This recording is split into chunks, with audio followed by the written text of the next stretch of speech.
पंडित जी, आप हर रोज एक नया उपाय बता देते हो। हम कंफ्यूज हो जाते हैं कि कौन सा उपाय करें, कौन सा ना करें, कौन सा सही है और कौन सा सही नहीं है। नमस्कार, मैं पंडित जी एस कौशिक आपका स्वागत करता हूं आपके अपने YouTube चैनल जी एस घृत कौशिक में।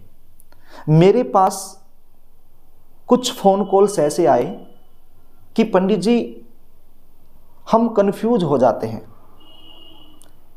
कि कौन सा उपाय करें, कौन सा ना करें, क्योंकि आप हर रोज एक नया उपाय बता देते हो। पहले वाला उपाय हम करते हैं तो देखते हैं कि एक नया उपाय और आ गया, तो हम करें कौन सा? इसमें से कारगर कौन सा है? कौन सा उपाय करने से हमें रिजल्ट मिलेगा? आपके मन में उठ रहे इन्हीं प्रकार के प्रश्नों को शांत करने के लिए आज मैं आपके सामने हाजिर हुआ हूं। पहली बात तो ये, जो भी उपाय मैं बताता हूं वो सभी उपाय कारगर होते हैं, आजमाए हुए होते हैं, प्रभावशाली होते हैं। अब जरूरी नहीं एक ही उपाय सब के ऊपर समान रूप से काम करे, क्योंकि जन्म कुंडली में 12 भाव होते हैं, 12 राशियां होती हैं और 9 ग्रहों का प्रभाव होता है। अब आपकी जन्म कुंडली में कौन से ग्रह की वजह से शादी में देरी चली हुई है, ये तो जन्म कुंडली देखने के बाद ही पता चल पाएगा ना। अब जो उपाय मैं बताता हूं उनमें अलग अलग विधि होती है। अब कौन सी विधि करने से आपकी जन्म कुंडली में शादी को लेकर के जो दोष बना हुआ है, जो दुर्योग बना हुआ है, वो दूर होगा, ये कहा नहीं जा सकता बिना जन्म कुंडली विश्लेषण किए। तो ऐसे में जो भी उपाय मैं आपको बताता हूं वो आप करते रहें, आपके लिए बिल्कुल सही है। जो भी उपाय मैं बताता हूं वो शास्त्र सम्मत होते हैं, सटीक होते हैं और सात्विक होते हैं, भगवान की पाठ पूजा से रिलेटेड होते हैं। मैं कोई तांत्रिक उपाय तो बताता नहीं जिसके करने से कोई साइड इफेक्ट हो, या फिर कोई ऐसा उपाय भी नहीं बताता जिसमें आपका बहुत बड़ा खर्च हो जाता हो।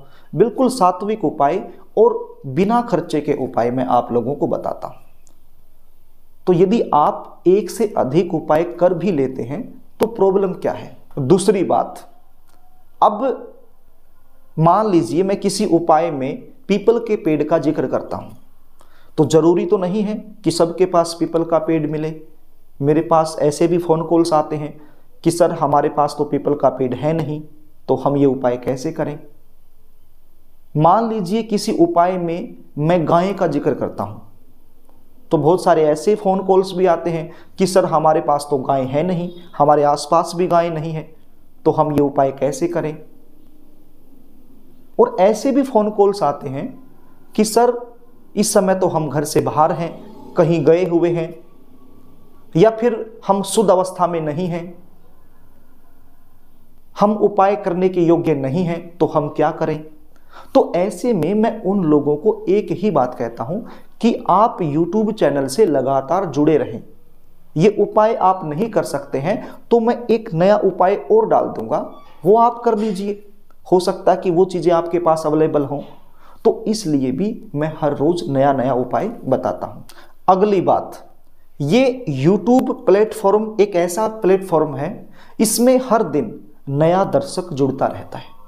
अब आज मैंने एक उपाय बताया, आप लोगों ने उसको देख लिया, अगले दिन मैं एक नया उपाय और बताता हूं, तो उसमें आप तो देख ही रहे हो, आपके साथ साथ नए लोग भी तो जुड़ रहे हैं, उनको भी तो उस चीज का लाभ हो रहा है। अब एक उपाय सबके पास तो जा नहीं सकता, कुछ लोगों तक चला गया। अब अगले दिन जो उपाय मैंने डाला वो और लोगों तक चला गया, तो उनको भी उस चीज का लाभ हो गया। आप ऐसा क्यों सोचते हो कि आप कंफ्यूज हो जाते हो? आप ये सोचो कि पंडित जी लगातार उपाय बता रहे हैं, इतनी मेहनत कर रहे हैं, तो हमें सभी उपाय करने चाहिए।